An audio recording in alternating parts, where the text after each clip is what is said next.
my babies, how are you all? I hope you all are fit, fine and very happy at your home. So babies, अब हमारे पास chapter number 1 the English alphabet का 4th part है. अब हमको 4th part बनाना पड़ेगा क्योंकि ये चैप्टर थोड़ा सा लंबा है ना.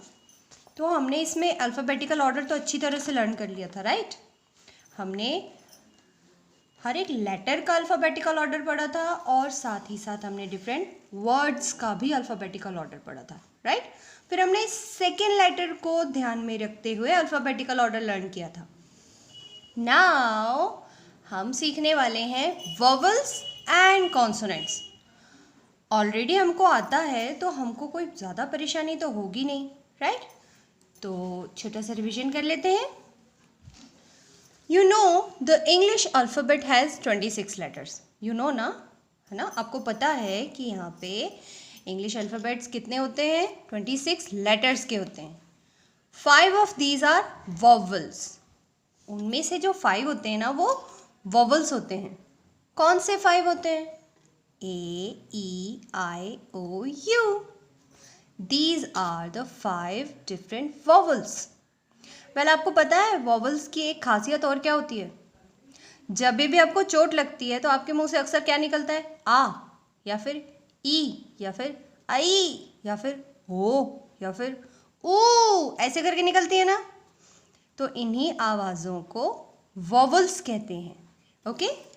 The other 21 are consonants. बाकी के जो 21 होते हैं वो सब क्या कहलाते हैं? कॉन्सोनेंट्स कहलाते हैं. We use a before a word beginning with a consonant sound. हम जो अ है ना, ये देखो यहाँ पे उन्होंने उसको बोल्ड भी किया हुआ है. अ या फिर हम उसको ए भी बोलते हैं. उसका यूज़ हम उन वर्ड्स के सामने करते हैं जो कॉन्सोनेंट से शुरू होते हैं. जैसे कि a man, a chair, a unicorn. Now you must be thinking कि यू से यूनिकॉर्न है और यू तो एक वॉवल है. बताती हूँ, पहले इतना तो देख लें. A table, a woman, a useful book. Again you आ गया और जो कि एक वॉवल है. लेकिन हम इसका यूज़ कॉन्सोनेंट की तरह क्यों कर रहे हैं? भाई वो इसीलिए कर रहे हैं क्योंकि यू वाई की तरह साउंड दे रहा है. जैसे कि वाई में यू लगा दिया हो. लेकिन जब हम इसी यू को अ की तरह पढ़ते हैं, अम्ब्रेला, तब हम एन लगाते हैं. यूनिकॉर्न को हम अनिकॉर्न नहीं पढ़ते हैं, हम यूनिकॉर्न पढ़ते हैं. इट साउंड्स लाइक वाई ऊ, why you, right.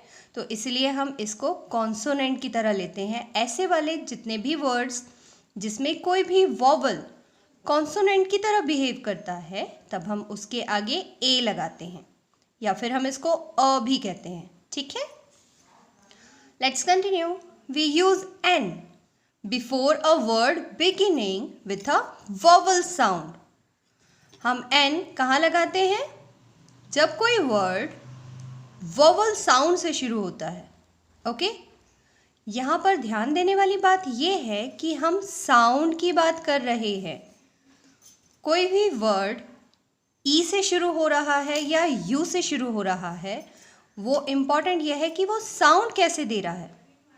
Like you से अम्ब्रेला, अ, राइट. इसलिए एन अम्ब्रेला, साउंड तो यू से अ वाला आया, लेकिन यहाँ पर यू का साउंड यू ही है. यूजफुल, यूनिकॉर्न या फिर यूनियन, है ना. सो यहाँ पर एग्जाम्पल देख लेते हैं. An egg, E G G egg, A से शुरू हो रहा है. फिर एन इग्लू, ये ई से शुरू हो रहा है. An hour. Now you must be thinking कि एच तो वॉवल नहीं है, लेकिन फिर भी हमने क्या किया है, उसको वॉवल साउंड में लिया है क्योंकि हम यहाँ पर एच को साइलेंट मानते हैं. आर, इसको हावर या हार नहीं पढ़ते हैं, इसको आर पढ़ते हैं. An hour. Now an owl, ये भी अ से शुरू होता है.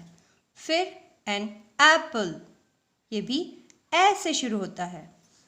एंड ये तो हम देख ही चुके हैं. एंड अम्ब्रेला अ से शुरू होता है ना, इसलिए इसके आगे भी हमने एन लगाया है. तो हमको सिर्फ इतना याद रखना है कि जो भी वर्ड जिसको हम AIEOU इससे बोलते हैं, यू को हम अ या उ से बोलते हैं, तब हम उस साउंड वाले वर्ड्स के आगे एन लगाते हैं. हमने एग्जाम्पल देख लिया. और जिनको हम कॉन्सोनेंट साउंड से पढ़ते हैं उनके आगे हम ए लगाते हैं. Okay, so this was the part 4. Test yourself हम नेक्स्ट में करेंगे. Okay babies, bye bye.